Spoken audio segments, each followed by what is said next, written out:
Okay, ayan. Isang mapagpalang umaga po sa ating lahat. Good morning po. Good morning. Pakibagi naman yung katabi. Magandang umaga kapatid. It is blessed to be in the house of the Lord today. Amen. So pwede ba natin pakibagin yung katabi kapatid? Salamat at narinito ka. Pakibagi naman. Okay, Pati Hazel, baka po mayroon sa labas, pakitawag po sa grid. Ayan. Baka mayroon po mga nasa nagbakasyon sa likod. Okay.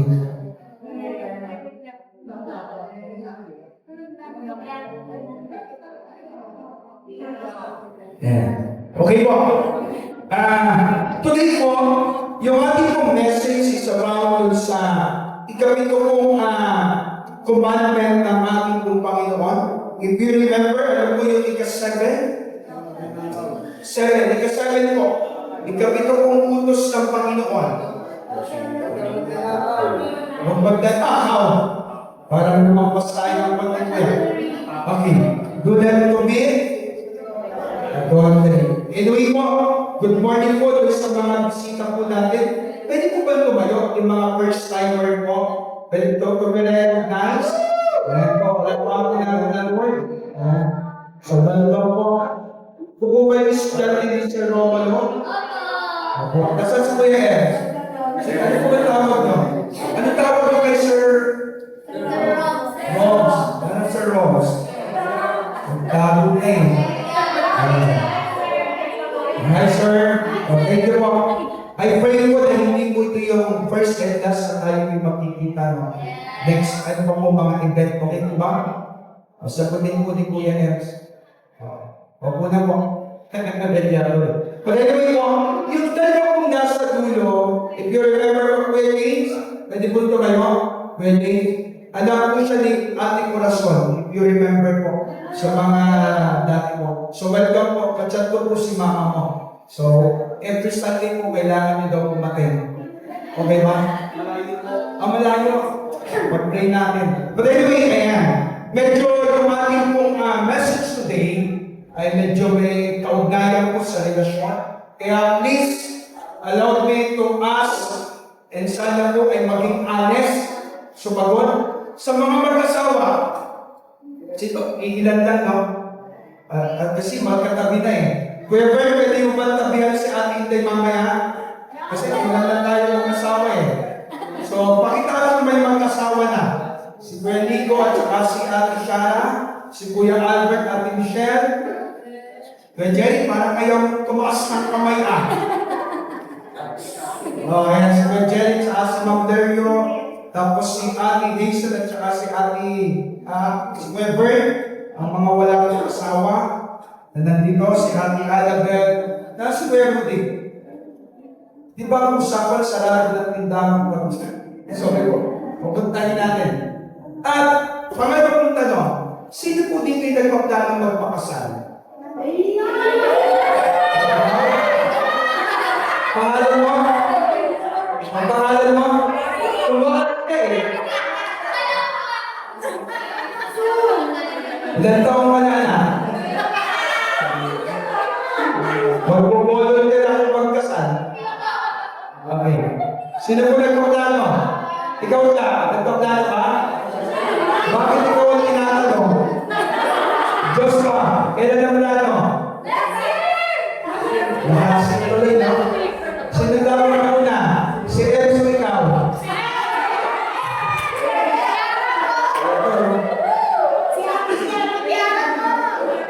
Imig.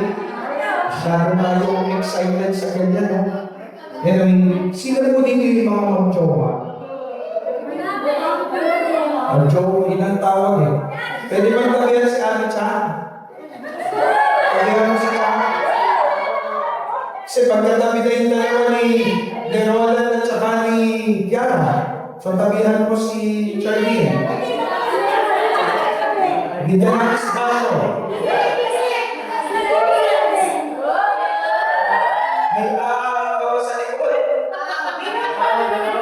Kailangan ko balik sa likod. Pasukin nyo na sa labas. May kaugnayan po kasi yung mensahe ko sa ganito, kaya ako tinatanong. Okay po. Okay? Para tahimik si Jetro, ang ganda ng tingin sa akin, umitindat eh. Kaya nakikinig ka ba kayo?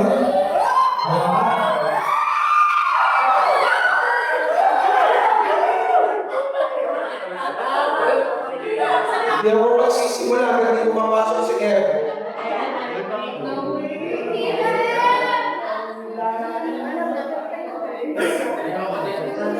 Okay? Never tapos. Masasiyan. Nagkulong ko sa kanilang kwarto. Sige. Okay na? Wala na po? Okay? Okay, may mga kasama. Kung bakit ko po natatanong, may kaugnayan po kasi yung ating pag-uusapan. So, welcome po natin. Sa mga kapatid, sa mga first timer po, sa mga bisita po natin, tayo po ay nasa sarili po o nasa series po about sa Ten Commandments. And ngayon po, malapit na po matapos and tayo po ay nasa ika-7. And yung ikapito pong utos ng ating Panginoon, ang sabi po dyan, you shall not commit adultery. So yun po yung ikapitong utos. And pag-uusapan po natin today, nandiyan po yung ating pong tema, ang ating pong title is Faithfulness in Unfaithful Generation. And today, sa panahon po natin ngayon, in our generation, in our time, or in our present, or in our current situation, tayo po ay nabubuhay sa panahon na napakabilis o napakadali ng tinatawag pong communication, right? Everybody has a cellphone. Lahat po ay may cellphone. O nakakita po ng cellphone. And of course, we're living dun sa era po na tayo po ay nasa digital na. We are conquered na tinatawag po natin internet.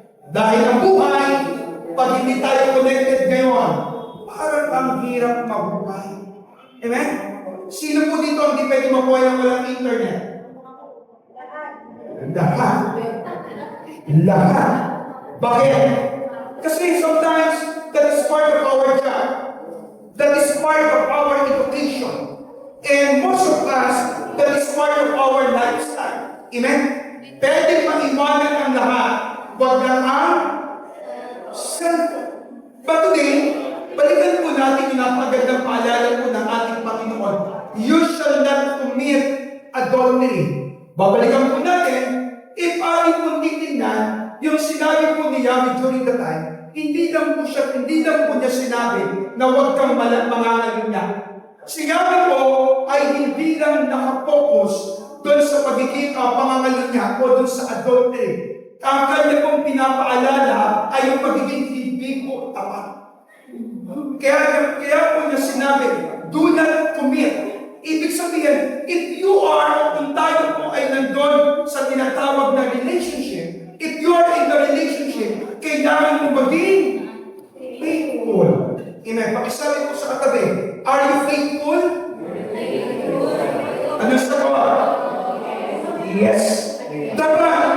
Bakit? Kasi po, when Yahweh is telling to the Israelite, excuse mo, nung sinasabi ko itong batas na ito pong command na ito pong utos na ito, hindi po lang siya nakapokus doon sa tinatawag na adultery. Si Yahweh po ay nakapokus doon sa pagiging faithful. You should be faithful in all aspects. Hindi lang po doon sa relasyon, kundi kasama yung commitment, kasama yung pagmamahal, o kasama po yung pag-ibig. Tama? Kasi ang sabi po niya, hindi na nagsisimula ang adultery sa motel.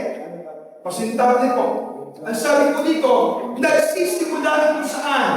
Sa isip at puso ng tao. Kaya yung 7 commandment po ay hindi lamang tungkol doon sa tinatawag na physical affair.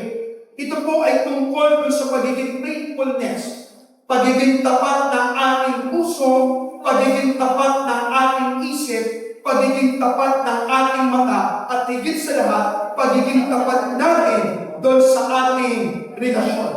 Kaya kung maganda kung makita natin, ang sabi po ng Bible in Matthew 5, verse 28. Ano po sabi? Basahin po natin 1 to 3. Let's read together. Whoever looks at the woman lustfully has already committed adultery with her in his heart. Tingnan po natin. Ang issue po ay hindi lamang po sa katawan o doon sa tinatawag na physical appearance.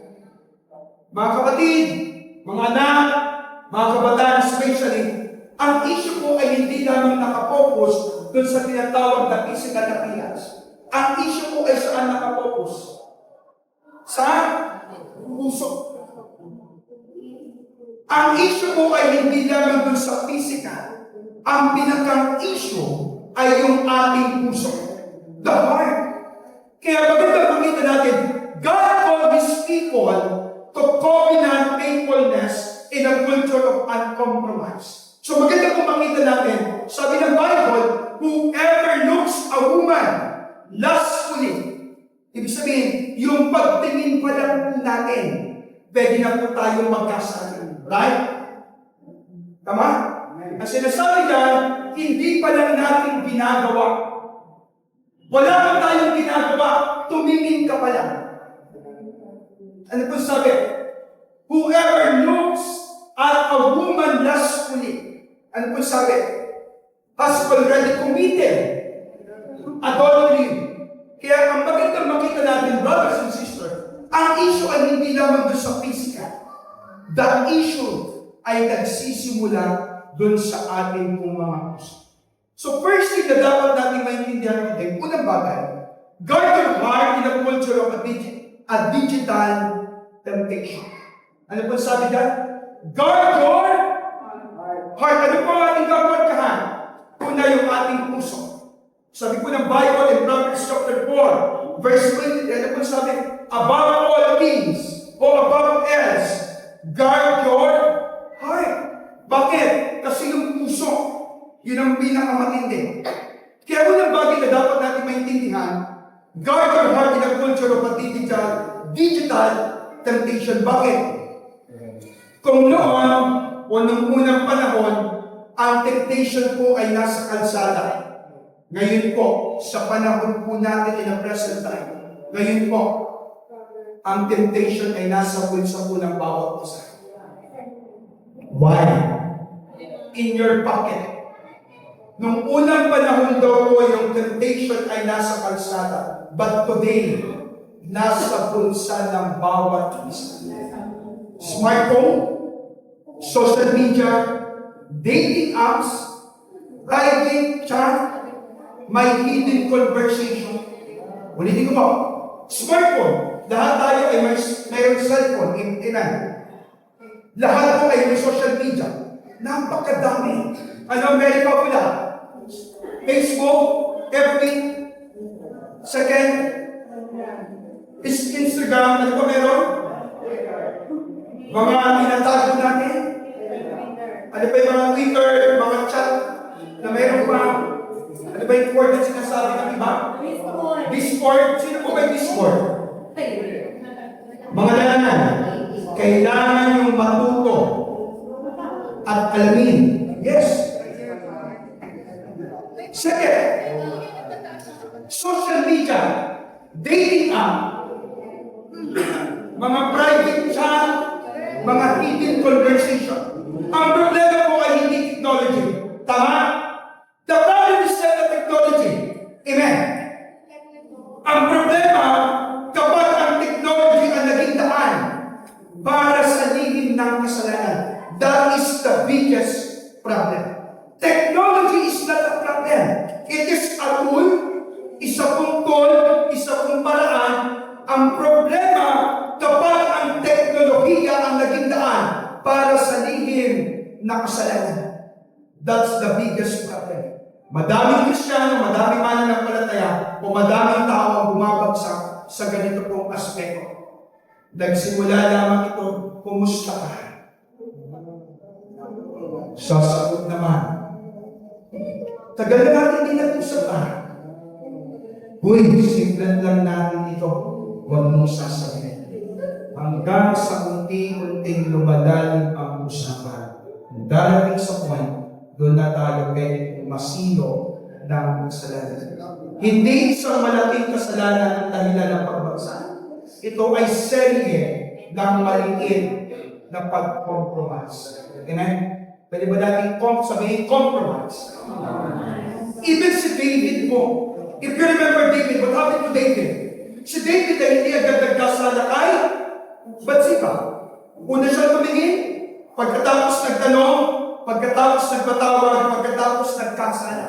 Ibig sabihin, sin teaches progressively. Unti-unti hanggang sa tayo po ay mabaon doon sa tinatawag na kasalanan. Kasi ang sinasabi natin, pastor, ginagawa din naman nila, pastor, ganito din naman sila. Sometimes ito nakakalungkot sa ating mundo, even in our society, even in our community. Kahit mali, pag ginagawa ng karamihan, ito ay nagiging tama. Tama? Si tatay nga, si nanay nga, si kuya nga, yung kapitbahay nga namin.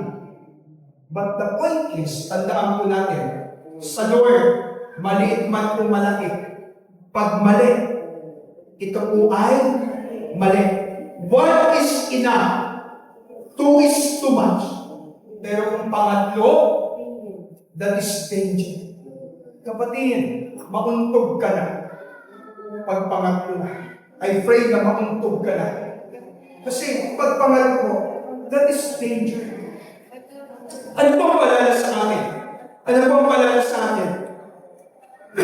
Ano po ang relevant sa atin bilang Kristiyano, bilang individual, o bilang mananampalataya? Ang tanong, ano po yung dapat natin mas makita? Mga kapatid, ano ang pinapanood natin araw-araw? Ano yung sinesearch natin everyday? Sino yung mga kausap natin?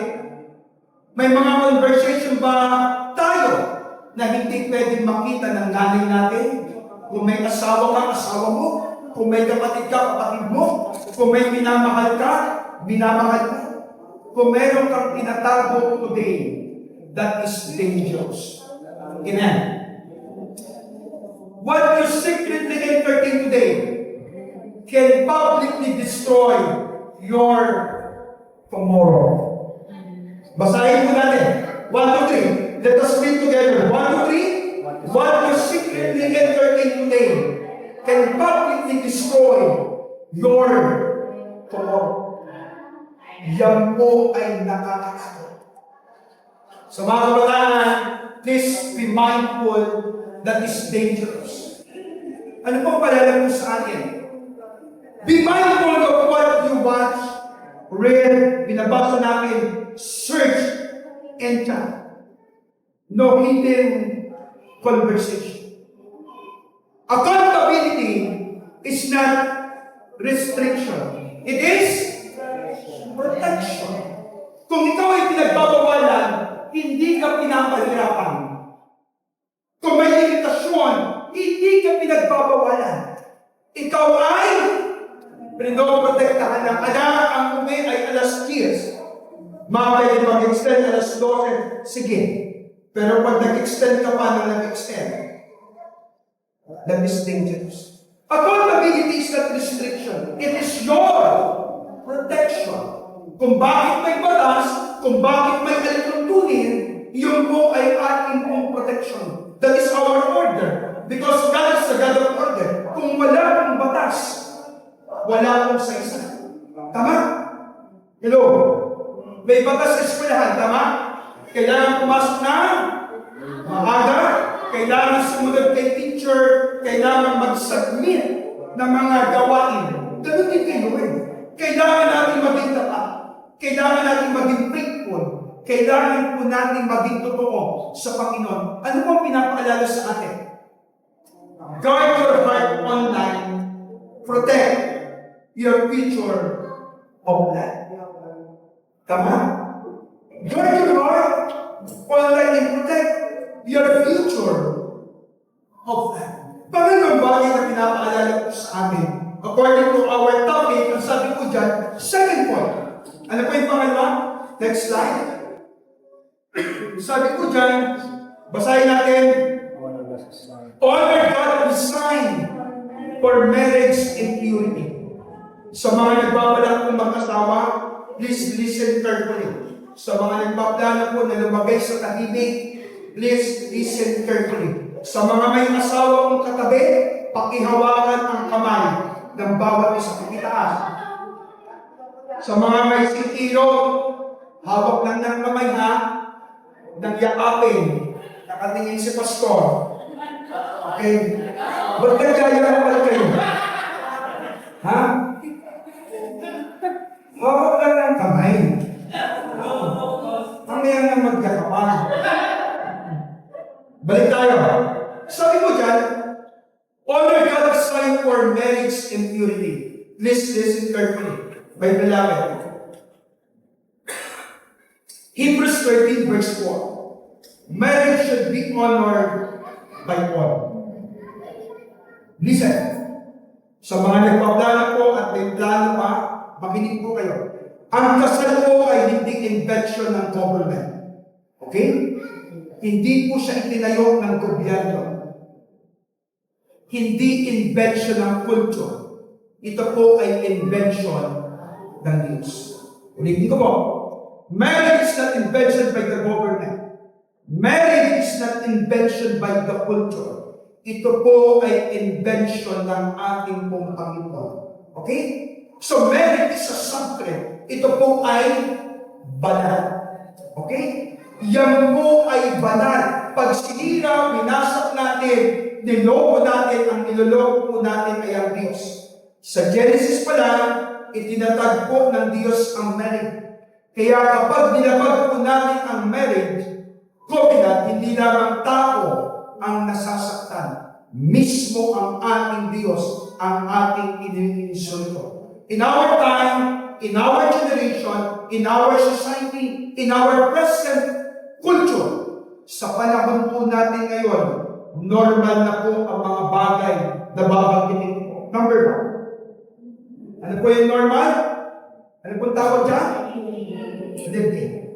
Even the Bible, hindi po ino-authorize. And even I will not promote this kind of relationship. Okay, magsama muna tayo, tumira muna tayo sa isang tahanan, pag hindi tayo naging okay, hiwalay tayo.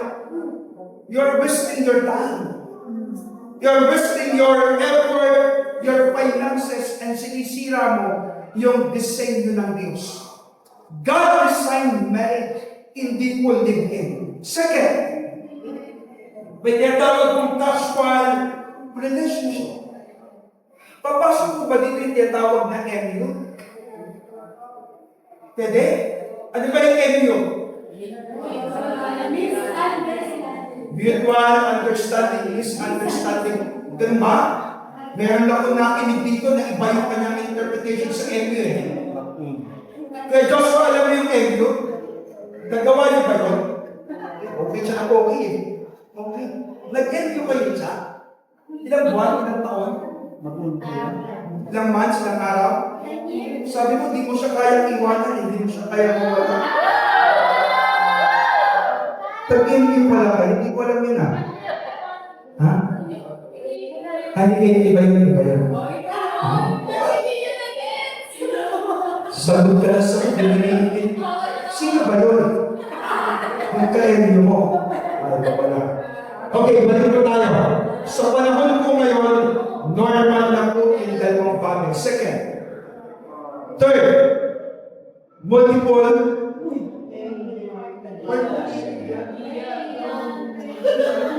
Para nagtuturuan kayo dyan ha. Sino tinuturo mo? Multiple. Dapat isa lang. Tama? Tama, di ba? Di ba kasi hindi dapat isa lang? Isa lang. Dapat isa lang. Sabi ko ng awit, dapat po ay hindi tayo namamangka sa dalawang ilo. And sabi din po ng magaling na mga kaawit, sana dalawa ang puso ko para sana hindi na nalilito. Ang hirap, no? Kung dalawa ang puso mo, magka kabilang, alas paano pag di tumibok yung isa? Tinanay. Kalahati. Hindi po pwedeng gano'n. Meron pa po sumunod? Ano po sumunod? Online? Sinong ka-chat araw-araw? Sinong kausap natin? Meron pa po sumunod? Ano po sumunod? Pornography. Ang dating abnormal ay nagiging normal. Ang dating kasalanan na tinatawag na today is lifestyle. Ngunit hindi po nagbago ang standard ng Diyos. Ang lahat po ng ito ay hindi po ukol sa kadakilaan ng ating Panginoon. Amen? Ang lahat po ng ito ay etis. Hindi po nagbago ang standard ng Panginoon. Magbago man ang ating sitwasyon, magbago man ang ating society, magbago man ang ating buhay, the standard of God ay mananatili magpakailanman. Amen? Magbago man ang buhay mo, magbago man ang estado ng buhay mo, magbago man ang buhay natin, pero ang standard ng Diyos, kailanman ay hindi po magbabago. Amen? And it is a reminder po sa ating lahat. Sa mga single po, pakitaas ang kamay. Tall senior, babae lalaki. Can you raise your hand?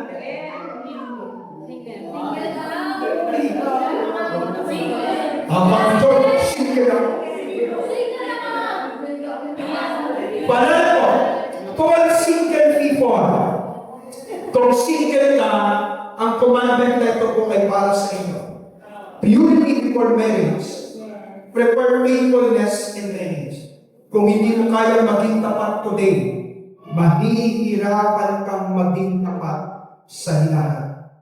If you are not faithful now, it is painful for you to become faithful for tomorrow. Amen.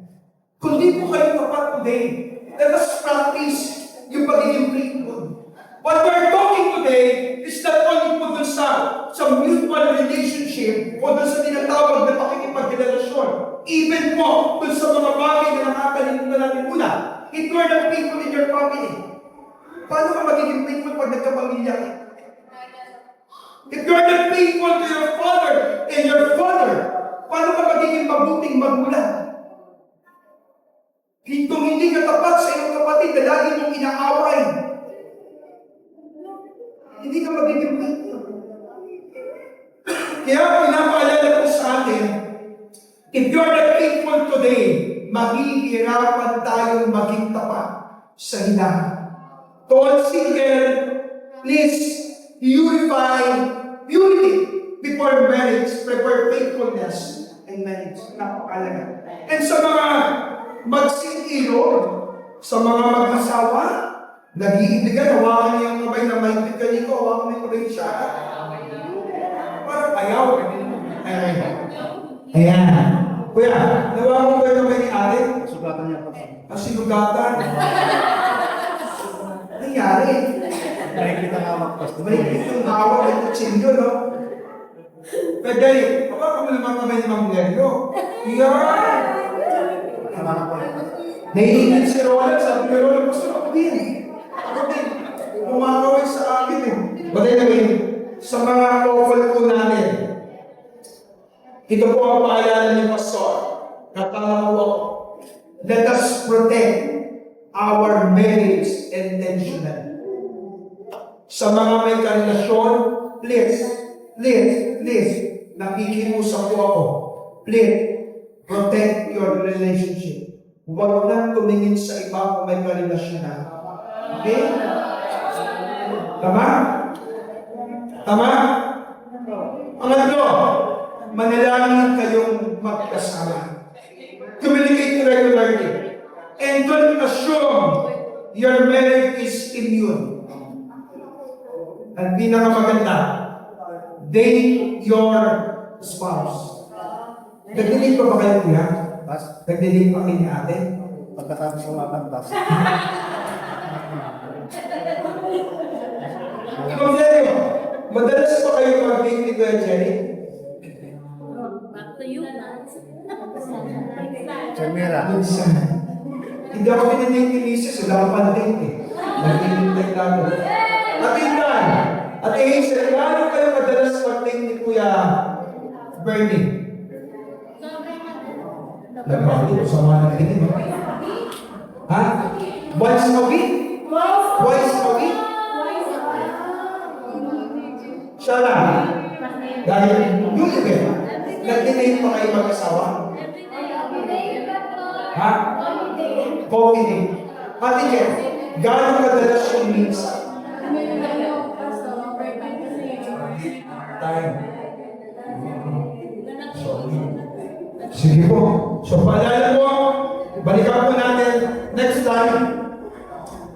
A strong marriage is not built by chance, but by daily faithfulness. Hindi ko po ha. A strong marriage is not built by chance, but ito po daw ay araw-araw na pagiging mabuti o pagiging tapat. Ganun din po sa bawat isa sa atin. Panghuli po.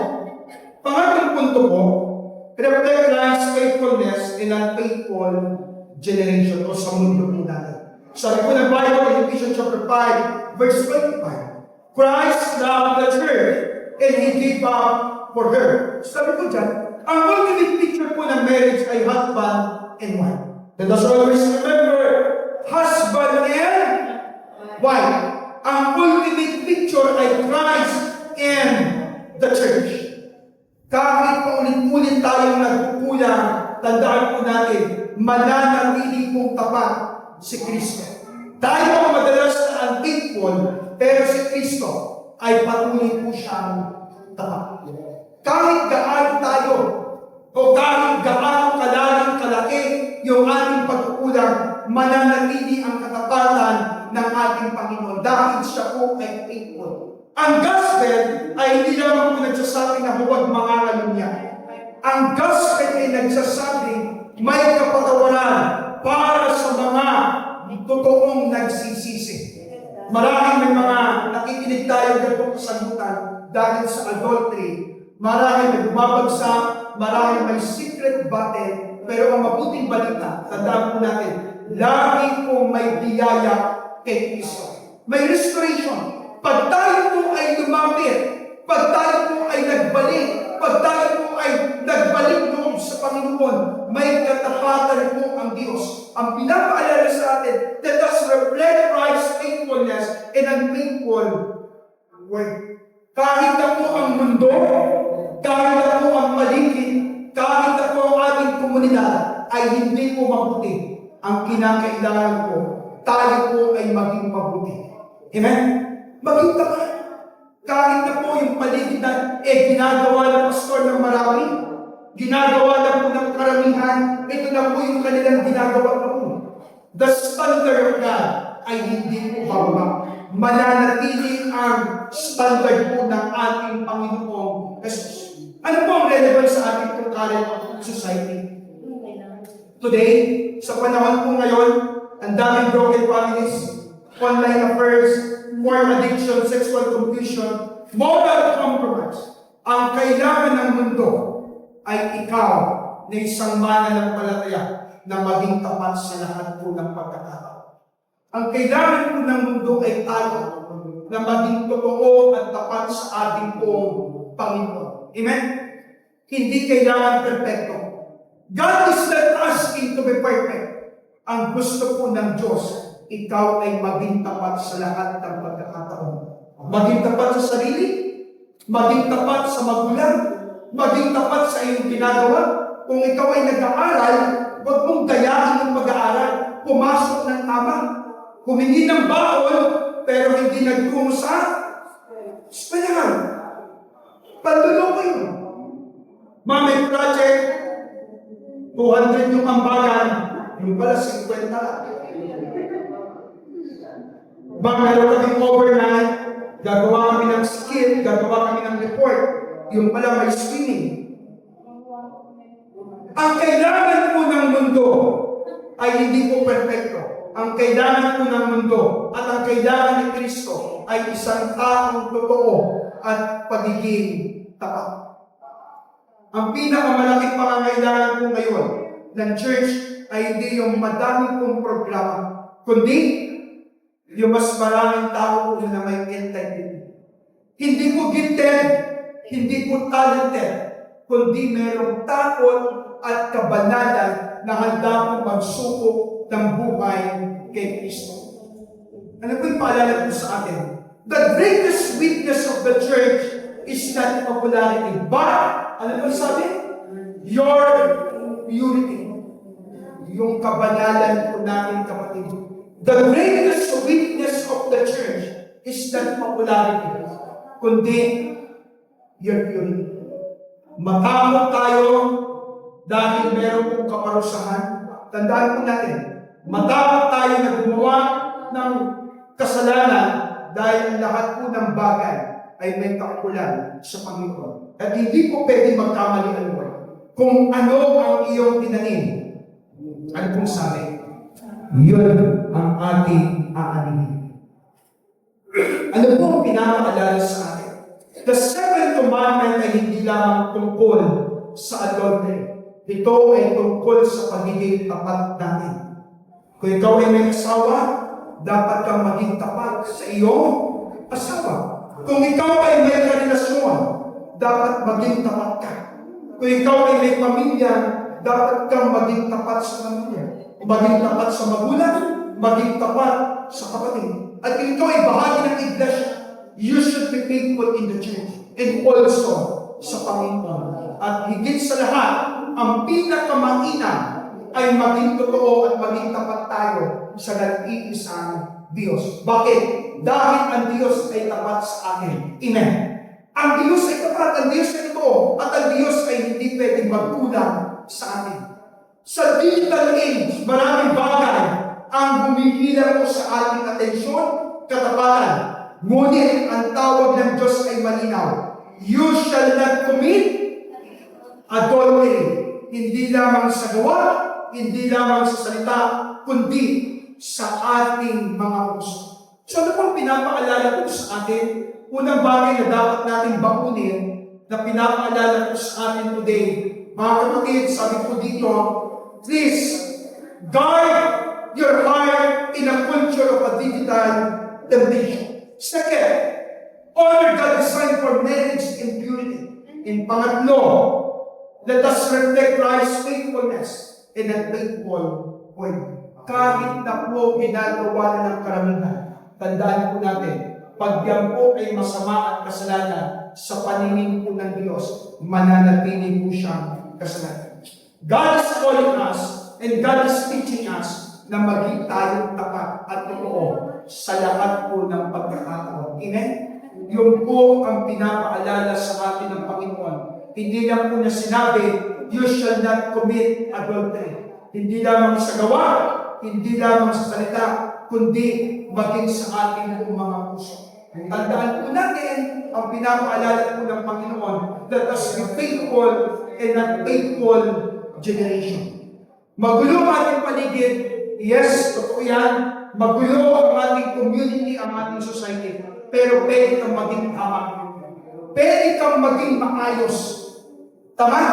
Pwede kang magpakaayos. At tandaan po natin, one is enough, two is too much, three is danger. Kung pangatlo at paulit-ulit ka nagkakasala, kapatid, tigilan mo na yan. Meron kang parusahan sa ating po, Panginoon. Let us be faithful in an unfaithful generation. Pwede po tayo maging tapat kahit sa maliit na pagkakataon. Tayo lahat ay tumayo at tayo po ay manalangin. Mga kapatid sa Panginoon, mga kaibigan, mananampalataya, tanungin natin ang ating sarili. Tanungin natin ang mga bagay na kung saan ay may kaugnayan sa ating buhay bilang isang anak ng Diyos. May compromise ba akong kailangang iwanan? Can you ask yourself? May compromise ba akong kailangang iwanan? May relasyon ba akong kailangang itama? Kailangang ayusin? May bahagi ba ng buhay ko na hindi tapat sa Diyos? Kumusta po tayo? Kumusta po kayo today? Kumusta po ang personal po nating buhay? Kumusta yung ating relasyon sa Diyos? Kumusta yung relasyon natin sa ating kapwa? Kumusta yung relasyon natin sa ating minamahal?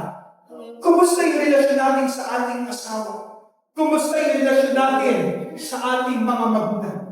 Kapatid, all these things, o ang lahat ng ito, ay lagi may kaugnayan dun sa ating tunay na relasyon sa Panginoon. At ang gusto ng Diyos ay maging tapat sa lahat ng bagay. Kung ikaw ay may magulang, maging ang totoo.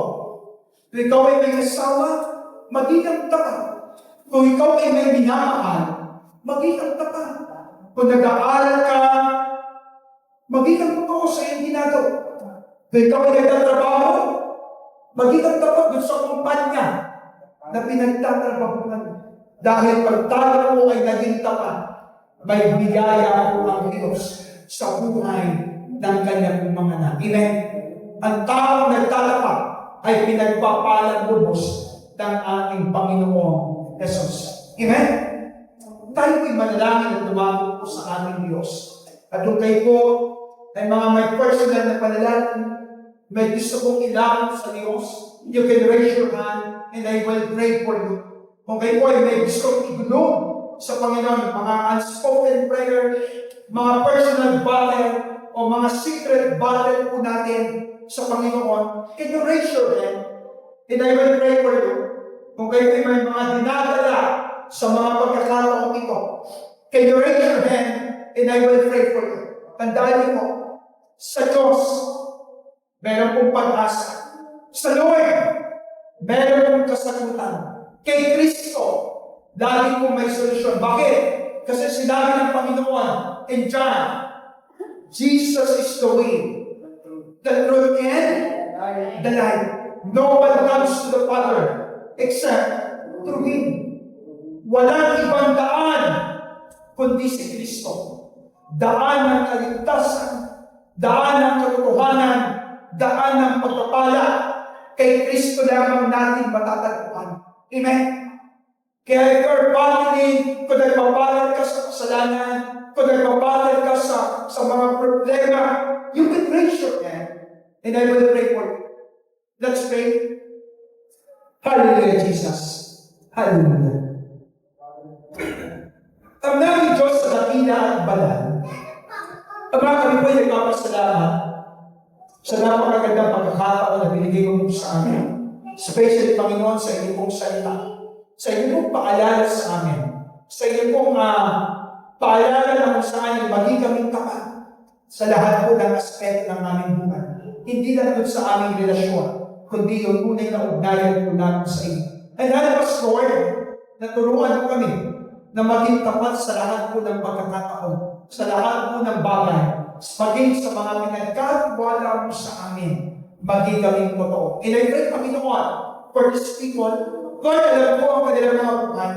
Alam mo po yung kanilang mga challenges. Alam mo po, Panginoon, yung mga difficulties na mayroon po sila. Lord, sa mga nagtaas ng kamay, kayo po ang patuloy na kumilos sa kanilang mga buhay. And I pray, Lord, na patuloy mo silang natagpuin. Patuloy mo silang pagpalain. Kasangkapan ng kanilang buhay. Tulungan mo sila, Panginoon. And na naman yung mga challenges na kanilang pong pinagdadaanan, naniniwala po kami na kayo po na dakilang Diyos ang makakatubot sa lahat po ng kanilang mga panalangin. The Lord, continue to bless them. Continue to provide ang kanilang pong mga pangangailangan. At higit sa lahat, pagpalain mo po ang kanilang mga buhay at turuan sila na maging mabuti, maging tapat, maging kaaya-aya, at maging totoo sa lahat po ng pagkakataon. At hayaan po Diyos na patuloy po namin maranasan ang inyong pong katakilaan, ang inyong kabutihan, at higit sa lahat, ang inyong pong kapanggalingan. Lalo na po Diyos, ang inyong pag-ibig ay siya pong patuloy na manatili sa buhay ng bawat isa sa amin. The Lord, ang inyong pong salita na nahayag sa umagang ito ay gamitin po Diyos, mataling sa aming mga puso, magkaroon ng conviction sa aming mga puso. Kaya ang Panginoon na ito po ay lumago at mamunga ng sagan. Kaya Ama, maraming salamat, pagpalain po ang bawat isa. ganun din ang kanilang mga personal na buhay, ang kanilang mga kalagayan sa mga oras na ito. Patuloy mo silang kataguin. Purihin at dakilain ang iyong pangalan. Maraming salamat po ang lahat po ng ito. Kaya namin dinudulong na meron po pasasalamat sa tanging pangalan ng aming Panginoong Kristo. Ang lahat na nagmamahal sa ating Diyos ay magsabi na, Amen. Lord.